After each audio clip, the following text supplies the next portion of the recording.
And today we're going to be talking about LinkedIn and specifically how to use LinkedIn to grow your headshot business.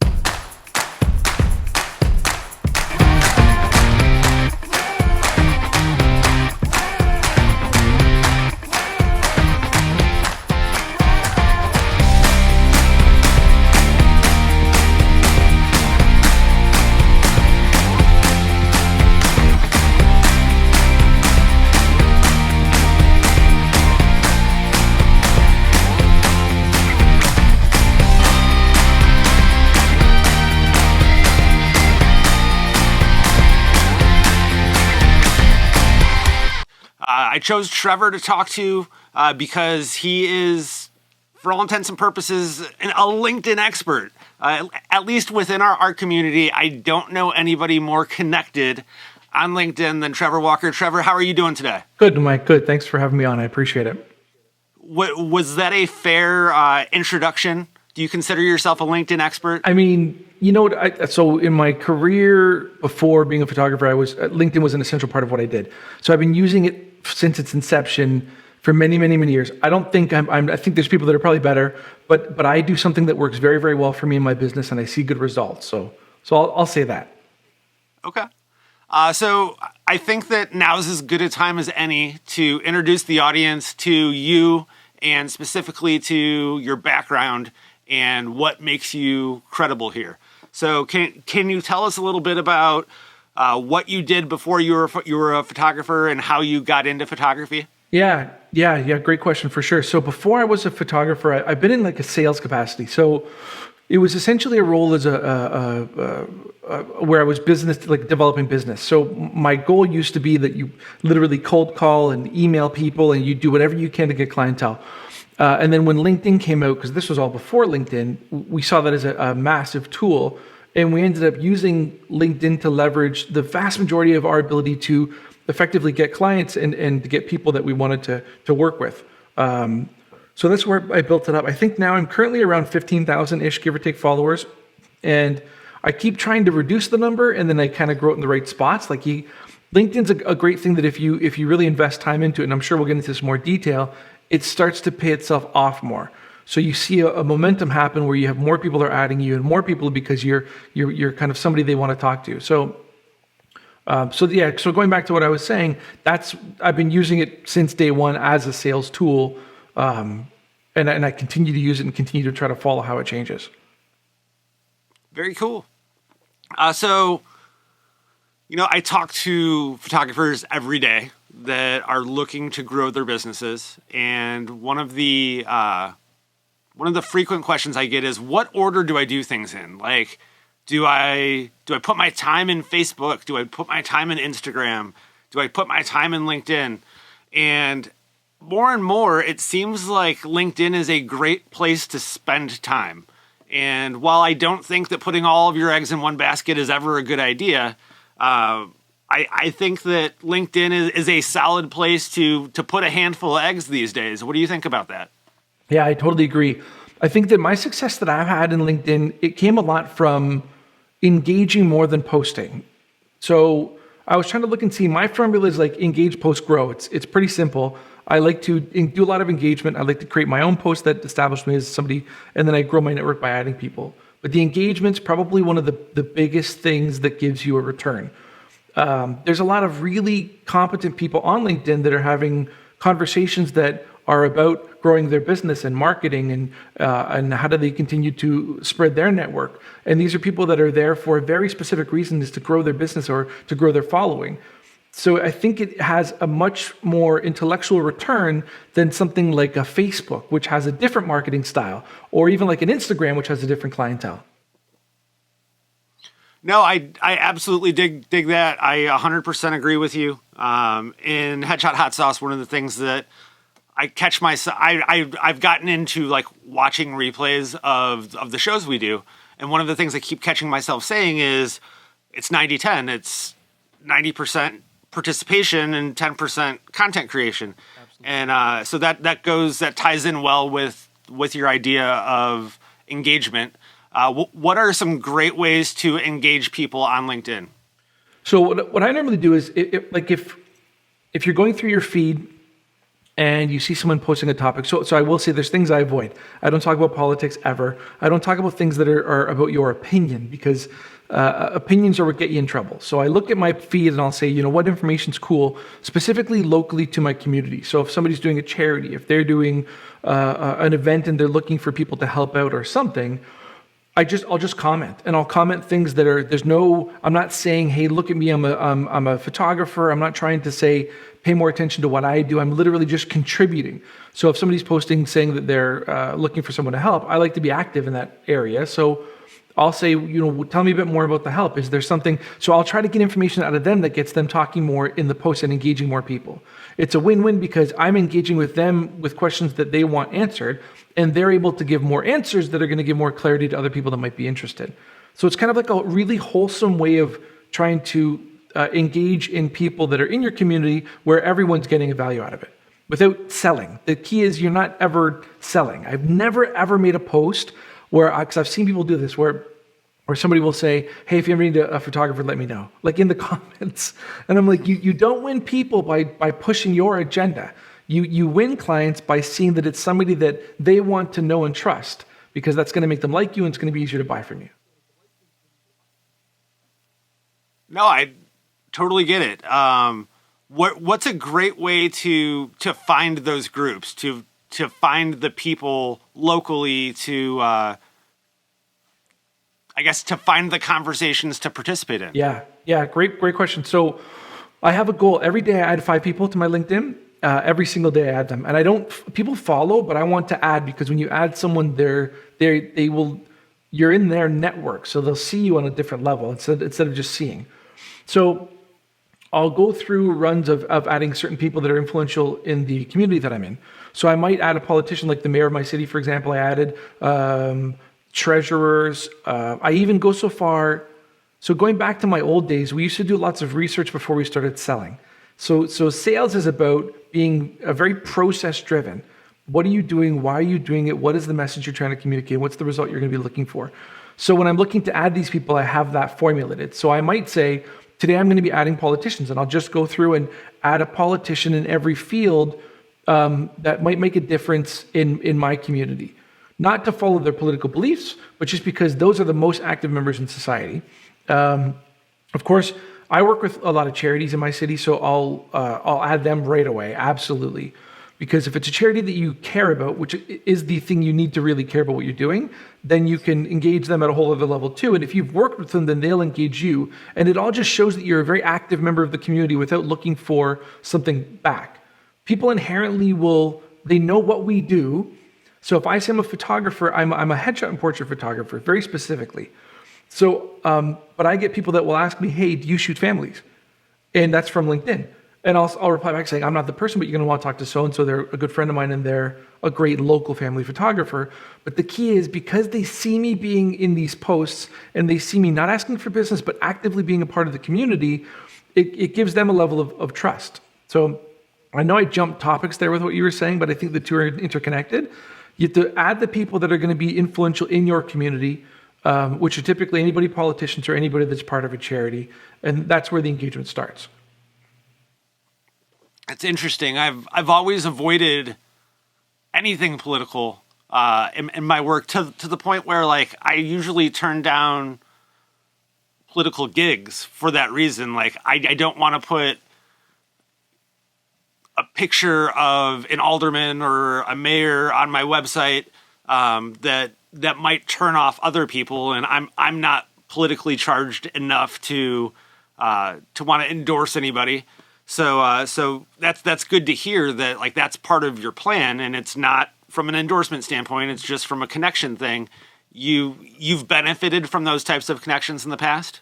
Sure, certainly. I'm not political at all. I'm really not. I don't have strong beliefs. I kind of more of a logic-based person. So for me, when I add everybody, I'm never looking to engage in their agenda. So the key is that, again, I make a big effort to avoid any kind of conflict. So I don't want to talk about online. I don't want to be a point of stress. I don't want to be that guy that did that thing that people hate. You just want to kind of stay away from all that.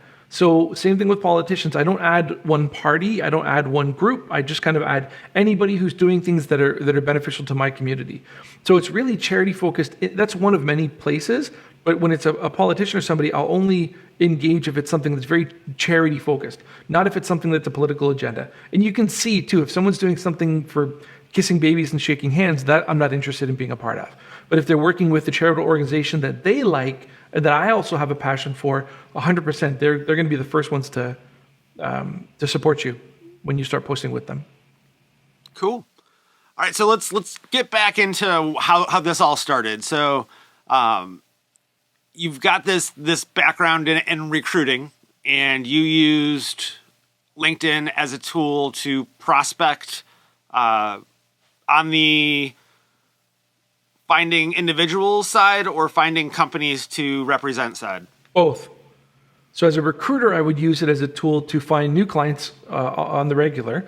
And then I would use it. It was a massive tool early on. It changed over time, but early on it was a very, very massive tool for building a candidate base. So I basically had a place that people would know that I recruited for certain types of positions.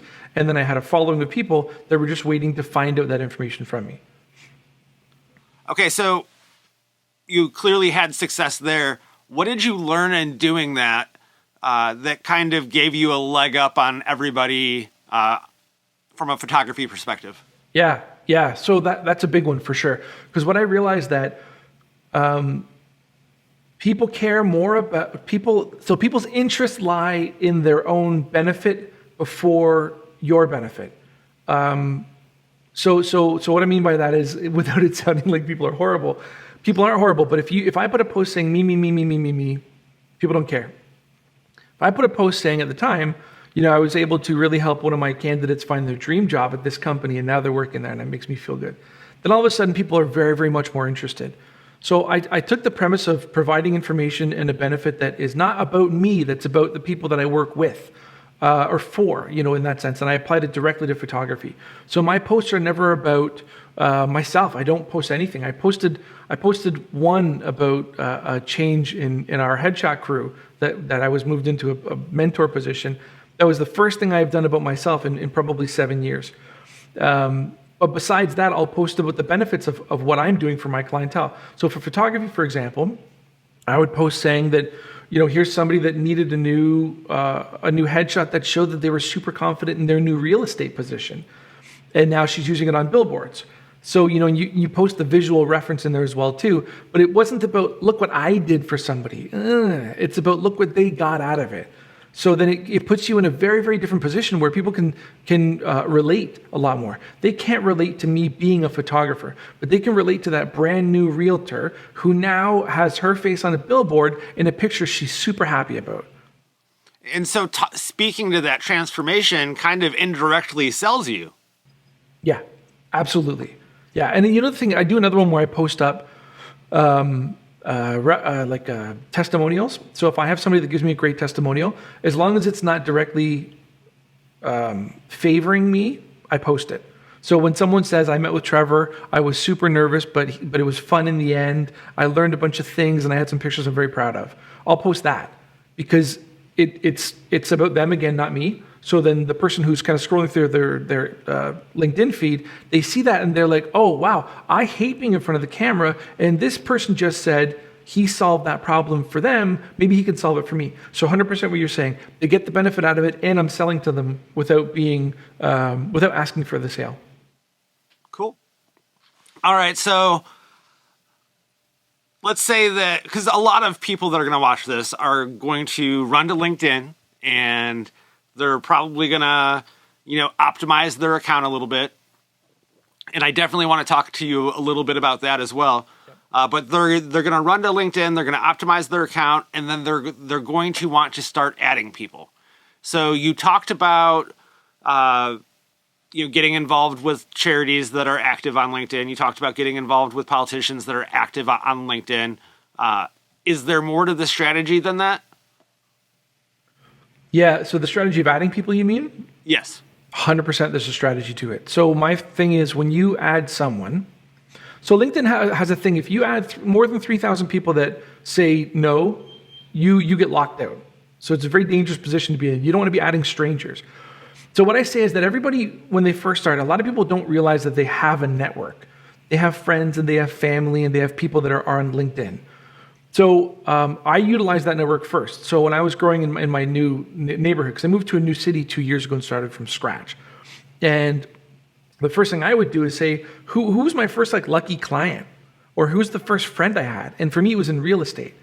So what I did was then I would add people that worked in the same brokerage. And then inevitably, as I added more people, somebody from a different brokerage, because they left and they went somewhere, or they knew somebody, they hired me. And then in my LinkedIn, in my daily LinkedIn ads, I would now go to a different brokerage and start adding. And there's a multiple tiered sales structure there. It's a little bit more complicated, but that's where you start. You start to branch out from there. And then if you do happen to want to add the president of my Chamber of Commerce, that I'm a part of, I added her, and then she accepted, and guess what? She's a politician. So that's what started the politician route, right? So everything I did was in that same vein. I never just started randomly adding people. And it is the one thing I think most people forget is that you know these people. You have a built-in network already. If you don't, then you just aren't asking other people that you know. So you ask friends, you ask family, you say, hey, who do you know? Like, where do you work? Oh, I work at XYZ company. What does that company do? We manufacture whatever.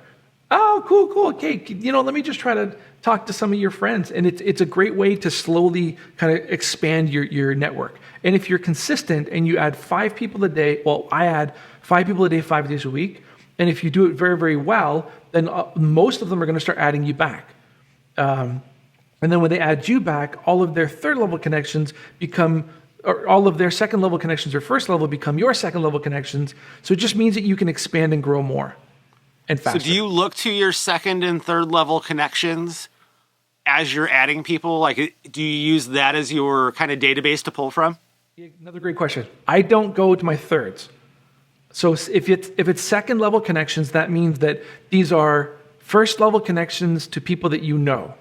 I didn't say that right before. So your first level connections, anybody they're connected to becomes your second level connections. Third level connections means they're 2 people removed from you. I don't use that at all for my list. I don't want to even kind of go there because that's now a complete stranger. And if they don't have somebody, because when they go to add you, they'll be like, oh, they're friends with so-and-so. Like LinkedIn will tell you they're friends with so-and-so. And if they see that, that's a bit of it, oh, that's why, okay, it's cool. It's just like if on Facebook, it happens a lot where people will randomly add you and you're looking, you're like, huh? I don't know you. But you're insulted because you're like, you destroy the trust. So I don't add anybody that's a third level. It's only second level. Okay, so I'm just trying to play this out in my head. So I'm looking at my connections, and now I start looking at my second level connections. And I see someone that might be a person of influence. So I click add. Do I send them a message? No. Or do I try to explain how we're connected? Or do I just hit add and be done? So here's what I do. Here's the literal process I go through. Go to LinkedIn.com. I go to search. I go to people. I type in my city because I'm very specific to my city. I say search my city. I'll pick a theme of the day. So like I say, sales is about planning. If you're not planning, you're done. You don't have any strength in your sales. So I'll be thinking, what am I doing today? Let's use politicians as an example. Let's use realtors as an example. Because every city everywhere has hundreds or thousands of realtors everywhere. So I'll add on, so I'll search for, I'll say, whatever brokerage you want to add. I'll put that as, so now I have the city, second level connections only, and then whatever brokerage they look for. I'll add 5 people from there. And it's super simple. I add them and I send it. So our brains are wired to be very suspicious on social media platforms. So when someone sends you an invite, all of the social media platforms have built-in ways of saying you're connected to people already. So if the people that send messages, when you put a big message in, you're instantly suspicious because you think it's sales because our brains are wired to be that way. Because Instagram or LinkedIn tells you they're a second level connection. Here's people that they're connected to. They already tell you that information. So when you start typing in a note, you read that note and you're like, What are you up to? Are you going to sell me something? So I remove that entirely. I don't make that part of my game. I'm not saying that's a bad thing. Some people do that and they might do that very, very well. But for me, I'm like, I'm just going to add you. I want you on my network. I also don't start jamming messages as soon as someone accepts me. So I add them. I do follow up. I have certain points throughout the week where I'll follow up and look to see who's accepted me. And then once a month, I'll remove the people who haven't accepted me. And then that's what I do. And then from there, so that's the adding part of it. I'll stop there because that's where when you add up, that's how you start to build that network. Okay, so you touched on something that I found interesting because I've never done this. You remove people who don't accept you? Certainly, yeah. I don't block them or anything. So, and the only reason why I do that is because LinkedIn has a number. So they have a number that if you go too far, you go into LinkedIn jail. So what I do is I look through and see, and the thing is, it'll give you a really good idea. I don't want to get too technical about all this, but as you start to do it on a very consistent basis, you start to see patterns forming, and you'll start to see certain brokerages, their realtors aren't online. Certain companies, their people aren't online.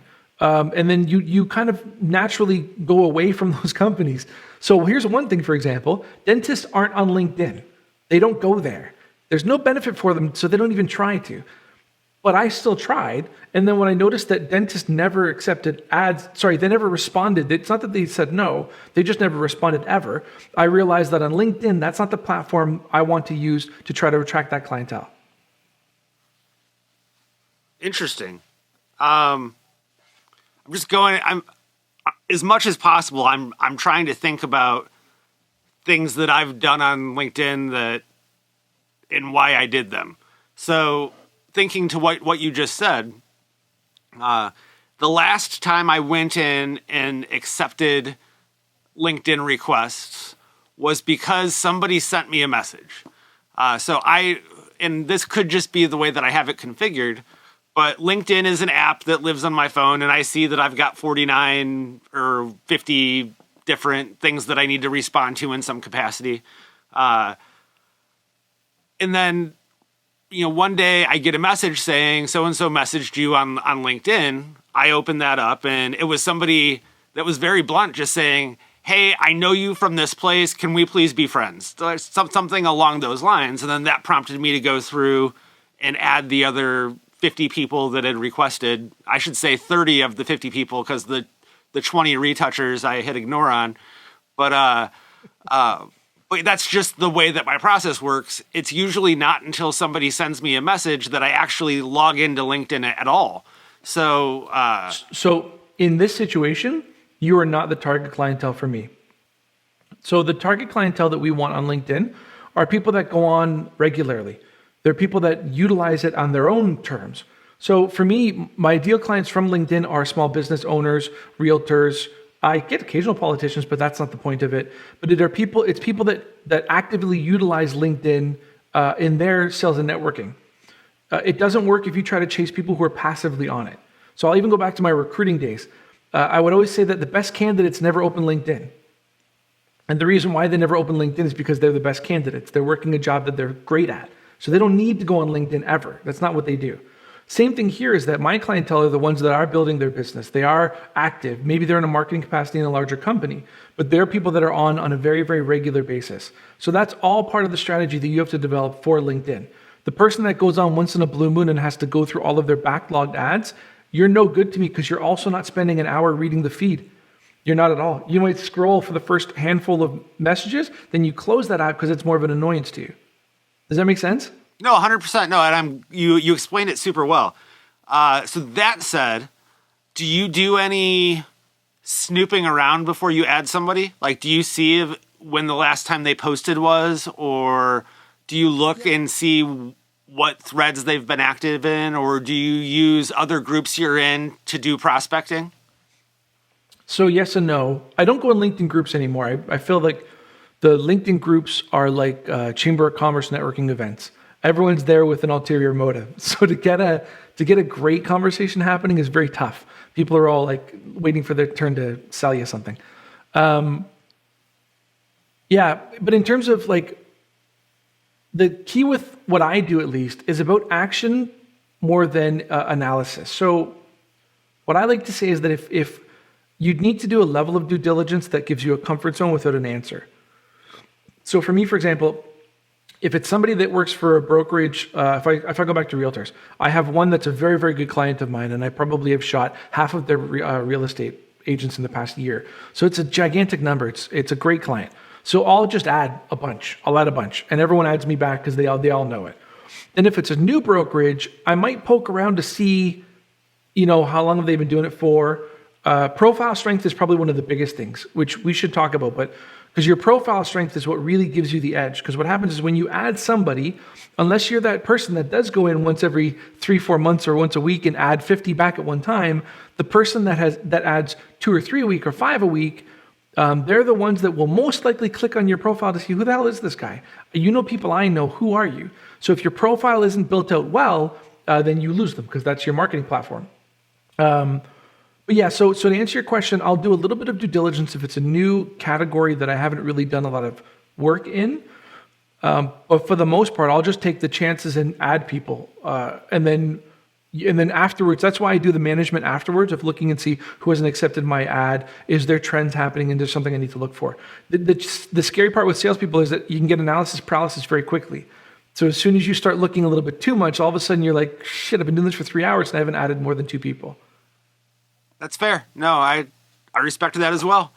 As you're going through and participating in the conversation, do you ever use that as an opportunity to add people? Sorry, can you say again?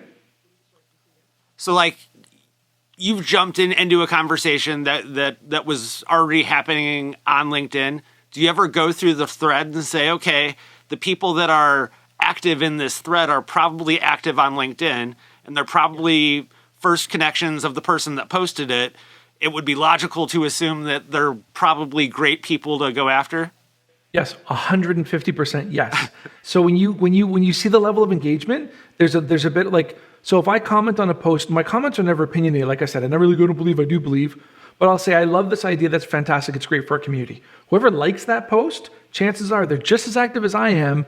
They're active in the community and they care about the same things I care about. That's like a first date check mark. So they're an instant ad without even thinking about it. And they're almost always an instant yes, because you guys have talked about something you're both passionate about. You've agreed to it. You've made a comment that they quite like. So it is 100% a great way to make a quick growth in your following, for sure. So back in the day, as I was getting my headshot business and my photography business up and running, I got active in the model actor scene, and I was doing a lot of personal projects and trying to connect with people that way. And I'll never forget this one time that I went to add somebody. I added them. This was on Facebook though, but I added them so that I could start a conversation. And they wrote back saying, hey, do I know you from somewhere? Like, I'm not saying no, I won't add you, but I have no idea who the hell you are. Has that ever happened to you on LinkedIn, and how did you handle it? Yeah. So that happens all the time. Absolutely. Especially when you're newer and you don't have as much of a built network, people will reply back saying, listen, I want to add you, but I'm not really too sure. So my initial thing I say is that's not somebody that you want in your network. So LinkedIn is a networking tool. I have this conversation with somebody as well, but LinkedIn's a networking tool. So when people become really hesitant about when they scrutinize and they want to only add people that they know, they're essentially negating the whole purpose of a networking tool, because you're not networking anymore. You're just adding people. Like then that's what Facebook's for. Because then you want to be really limited to one industry. So for me, that's the quick one. If I have somebody that says, hey, do I know you from somewhere? My answer is typically, you know what, not at all. But I saw that you worked at XYZ company and I know XYZ person and I think they're awesome. So I was thinking that you'd be just as awesome to have on my list. It works for the most part. People end up adding me, but normally those ones they're already a bit more protective about their information. So they typically, again, fall into the category of not my ideal clientele. Okay. And you don't overthink it, you just move on. The key for what I do is definitely more about volume. because I feel like you can make a huge benefit to a very, very large number of people. But as soon as you overcomplicate the process, and as soon as you start putting in objective handling, and you try to really kind of dig too deep early on, it's like dating somebody and talking about kids on the first date. You ain't there yet. So you go on a bunch of dates, and then when one of them looks good, then you start to feel it up, and you start to kind of go, excuse the terminology, you start to go a little bit deeper. That's how I say you proceed, like one step at a time. But it's more about the hitting a larger volume people than focusing on just every single person to the best that you can. Okay, so going back to the being active part, the being part of the community. Do you seek out conversations to join, or do you just look through your feed and play the game, play the hand that you're dealt? Like, what's the order there? I normally go through the feed. So yeah, that's a great question. So every day I'll go through my feed and I'll look for stories that I feel like I want to contribute to. And sometimes I'll contribute just on saying, I love this idea. If it's charitable, I love the idea of it. And then sometimes I'll step in as taking my previous experience as an example as a recruiter. And I'll step in, but I always try to gear it more towards the way I'm living my life as a photographer. So I might step in and say, typically if someone's posting about job statuses, I'll say, that it's a little bit tough right now. Here's a couple of tips that I would normally say for people looking for jobs. So I just try to contribute to where I feel like I could give value, and to where I feel that it's something that I want to continue a conversation. If I don't see, because sometimes you're right, sometimes when you scroll through a feed, you'll hit a bunch of news that doesn't really, it's going nowhere. It's just people posting gripes or whatever. Then what I'll do is I'll go to specific people that I know. It's normally people I know, or one of my larger clienteles. If it's realtors, for example, I'll go to some of their pages and I'll hunt out certain information that I want to get engaged in. But again, for me, to take a step back, the LinkedIn, the way I deal with LinkedIn is not a 7-hour a day thing. All of this is like your morning starts. You're going to dedicate an hour to 2 hours focusing on being very, very impactful in a short amount of time. So the key to all of this is there. You get into this medium, you add the people you're going to add, you engage in the stories that are going to show you as a subject matter expert, and you kind of really look to grow. So you engage, you grow, and you try to build it out, and then you get out of there and move on with your day. Like most other social media, you can spend hours and hours and hours online trying to utilize all of what LinkedIn has to offer. And if you do that, then you are putting so many eggs in one basket. So the key of it is that you go in, light touch, add the people, engage, grow, and then get out and move on. So do you do this from a desktop, laptop, or do you do it from your phone? I do it only from my desktop. Only. My activity list I have every single day. And then I'll sit down at the same time every single day. I block off the times. It's always in the morning. And I go through and I do my LinkedIn activities. I normally get it done in an hour, sometimes 2 hours if I'm filling into it. And then I get out. Always from a desktop, always sitting down. Because if you put somebody in front of a keyboard and say, type me a paragraph, and give them a phone and say, type me a paragraph, the two look very different. One's articulate and one has weird slang. So I always say, it's your work, it's your business. You have to represent yourself well, and perception's everything. So on a phone, people are more open to making quick mistakes or bad punctuation. And on somewhere like LinkedIn, it doesn't make you look like an expert in any field if you use their or your improperly. Interesting. So in that regard, it's not a traditional social media product at all. It's still social media. I mean, the point of social media is that it's a platform that you can use to connect to other people and network. So at its core, it's still typical social media. But the way I'm contributing to it is I'm turning it into an activity base that I do every single day at the same time. And to sit in front of a laptop as a recruiter, LinkedIn, I use LinkedIn 99% of the time on my laptop. So I have a very, very big comfort zone. And if you look at how LinkedIn is created, there's a significant higher number of there's much more information available on the screen when it's a desktop versus your phone. You can see people that you're connected to, similar people in different industries that you're not connected to. So they give you so much more information when you're looking at a desktop than on the phone. But inherently, there's a little bit more etiquette there than you might find on something that's more phone based, like a Facebook or an Instagram. Would you agree with that? 100%. Okay. Yeah. Interesting. Not something I had given any thought to. So that's not that I'm one to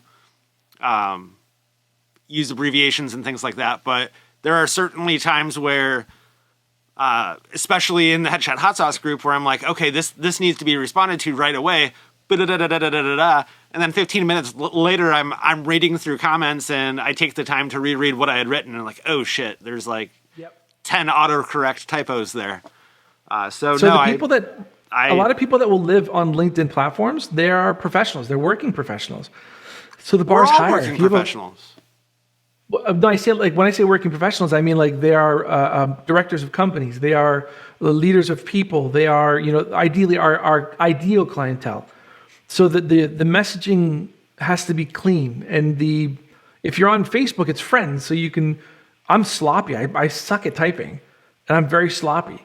But on LinkedIn, you can't because it's a very different base. Also, the level of interaction is different. You can be a friendly person on Facebook, but on LinkedIn, you need to be the best version of your business that you can be. Okay, so to that point, tell me about profile quality. Yeah, profile strength is a big thing. So the profile is made up of a headline, a summary, an experience, and then there's more information as well. So as a recruiter, I gave people a lot of advice on this. And I actually use that as a way to build my following now.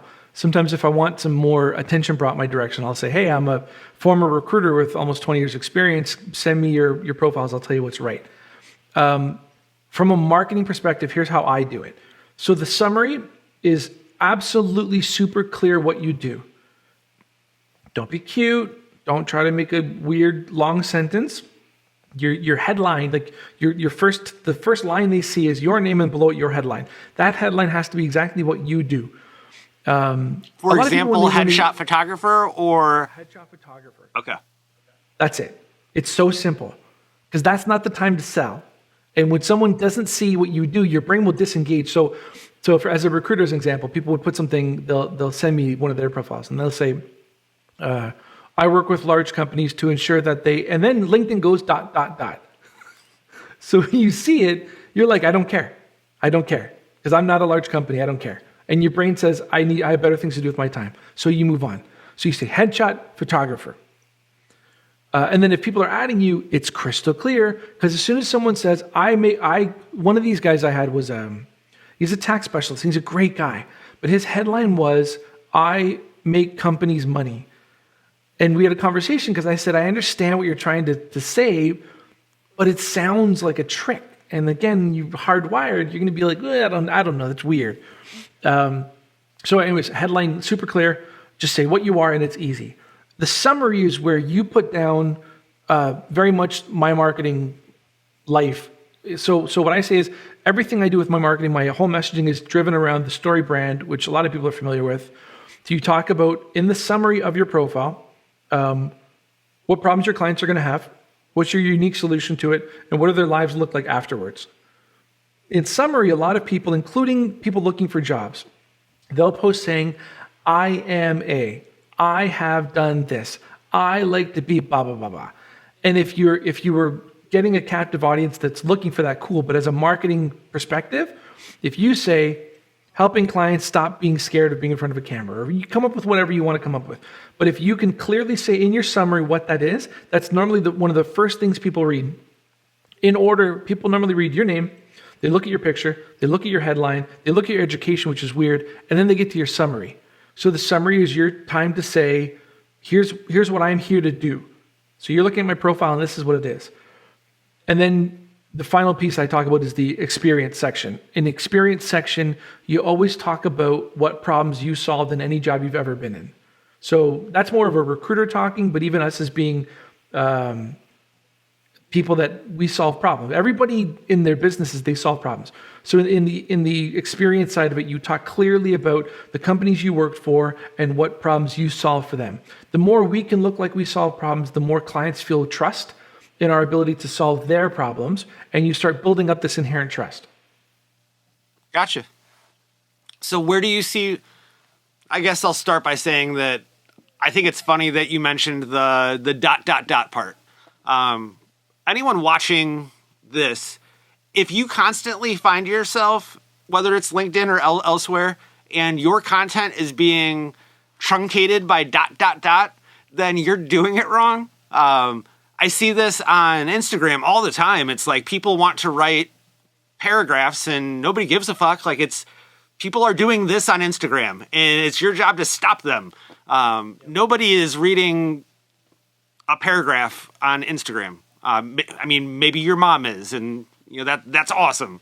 But you're missing an opportunity if you aren't playing the game that the platform has absolutely laid out. So I love that you mentioned the whole dot thing. Yeah, anytime that you're being truncated like that, just change it. And you're literally trying to work against the system that was created for you. They're saying, we're going to save you from looking like an idiot. We're only going to give you 100 characters, so use them. So when you use 700, you're literally fighting against the platform's benefit. Cool. What else we got here? So LinkedIn has tiers. You can have LinkedIn subscriptions, paid subscriptions. Do you have a subscription? Do you recommend a certain level of subscription?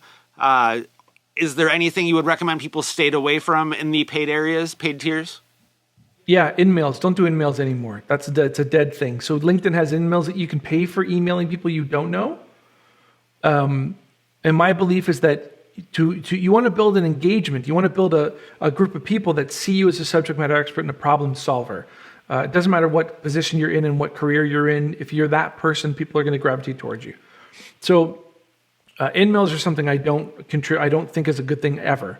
Every time I get an InMail, it's like if my phone rings, I'm like, what the hell? Like I see my phone ring and I'm like, who's calling me? And I'm all offended. InMails are the exact same thing for people now. When you get an InMail, you're like, oh God, here we go. Someone's selling me something. You said, it's a retouch. Oh, I got a retoucher's reaching out to me again. So it's one of those things that we can't fall into the same traps.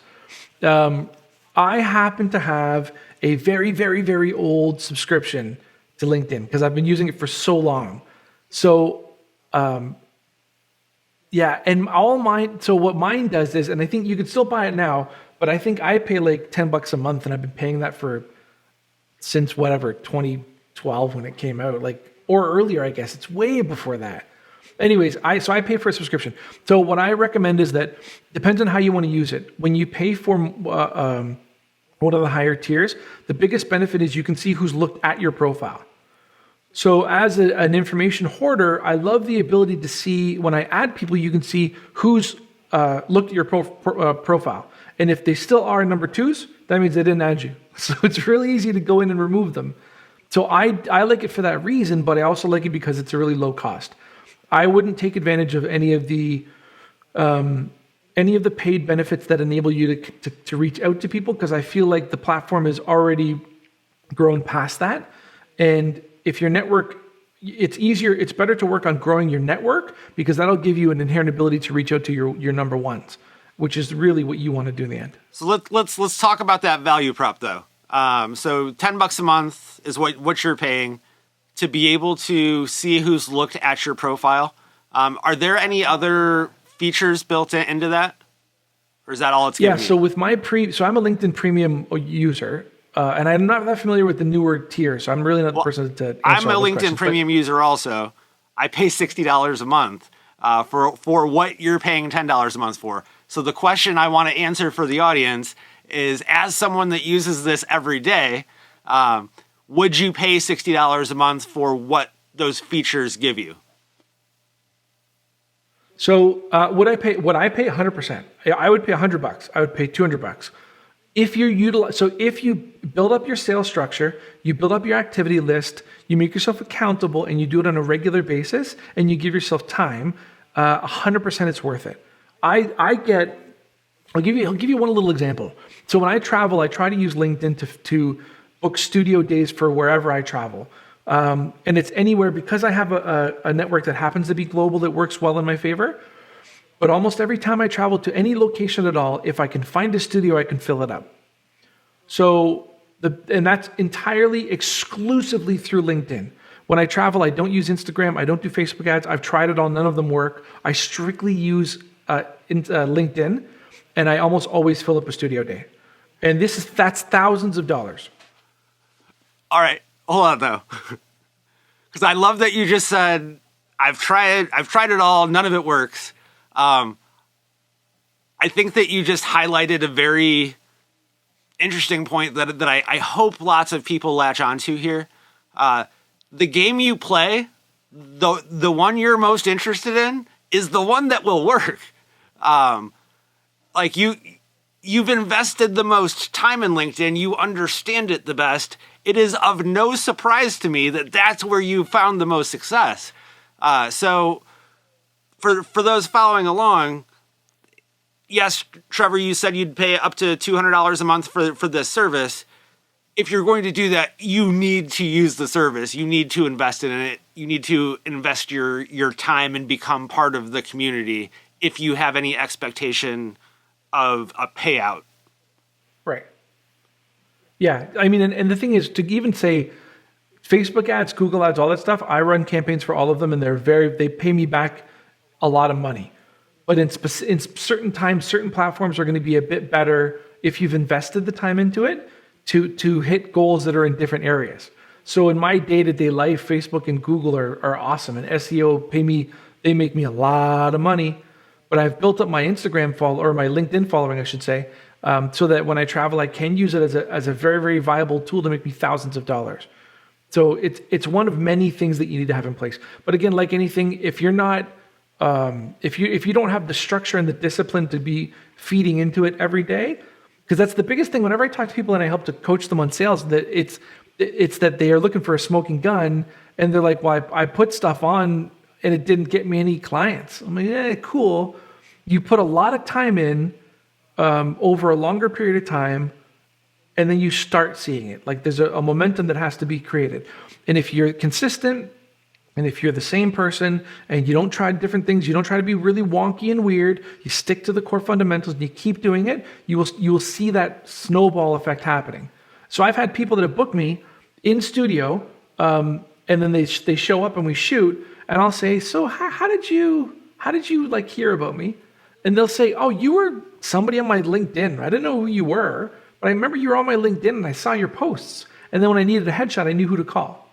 So I built up myself as the person to trust, so that when they're ready and they're in that position, I'm the one to pick from.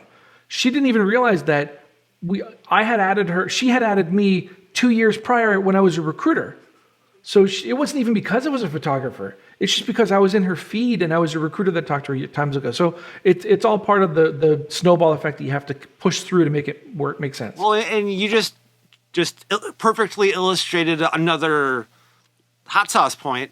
And that it really is that whole multiple touches. And it's not going to be the first time that they interact with you or your branding or the second time. But 8, 9, 10 times, like eventually you become the person that they know and trust. And when they're ready to make that decision, you're the person they go to. So I really appreciate your sharing that story. I think the other thing too is that you made a good point. You need to do what works for you. Excuse me. So when I say you need to do what works for you, I enjoy LinkedIn is something that I found a benefit in, and I enjoy being a part of it. So I'm more invested in continuing to push there and to use it as a great marketing tool for me. There are some people that don't enjoy it, and they prefer to post on Instagram, and that's where they'll get more clients than I do.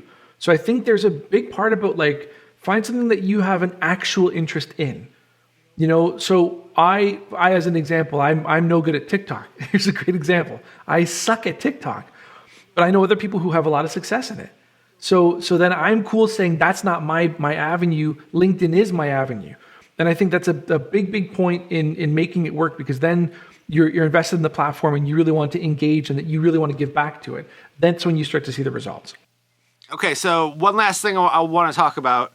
A lot of people in our group have had, I guess it depends on who you talk to. I can't deny that a lot of people in our group have had success with the LinkedIn ProFinder product. A lot of people in our group complain about it. What's your personal experience with ProFinder, and do you spend any time utilizing it? So the first thing is we don't have ProFinder in Canada. So I can quickly answer that one. But I'm also going to say I think that there's a difference between building a following and getting gigs.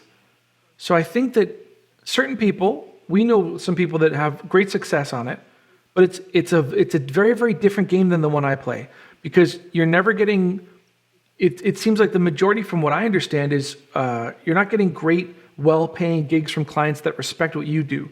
So it's a bit more of a price game, which is not the game I'm looking to engage. I want every client to have a great time in my studio. I want to enjoy that time and not be rushed and not have to worry about pressures of dollars. I don't want that to be even a part of it. So my game is very different because I'd invest 3 times the amount of time than somebody who might invest on ProFinder, but I'll get a client for life that sends me all of their new hires. So I just feel like there's different games that we all are going to play, and that doesn't fall in line with mine. I want to go for a very, very different level of client, and ProFinder is a bit more of a give me a bunch of quotes. So if I have a client that calls me up and says, hi, I'm looking to do a bunch of quotes, then I know that there's a very good chance I'm not the person for them right off the bat, because I look for a very different kind of clientele and I build my business around that. So it's good for some people. It absolutely wouldn't work for me if it existed in Canada. All right, so in closing, we've got the people that are going to watch this are going to want to implement something. So give me three to-do list items that they can knock out in a week to start the ball rolling, understanding full well that it's going to be months and years before you really start to get the payback. But if they're just getting started or they've got to knock some dust off of their profile, what should they do? Give me 3 things. 3 things. So start with the biggest thing I'd say, start with your profile. So your profile is a great opportunity to introduce people to who you are. And when I say who you are, it's how you solve problems for clients. So it's a great introduction to say, here's how I've solved problems with clients.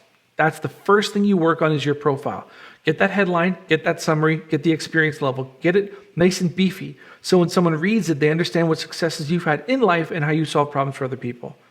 The second thing is a 3-parter, which is saying, I'll say it 3 in 1. Engage, post, grow. Engage in people on their stories.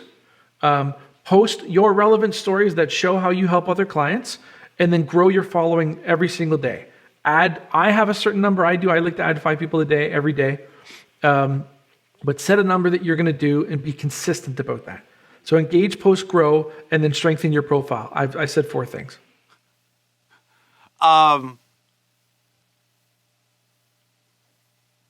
Would it be different to add 25 people 1 day a week?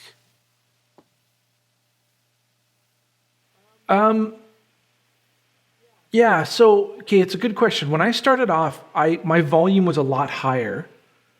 And the point of this is the consistency more than the volume in that sense. Like, so here's what happens.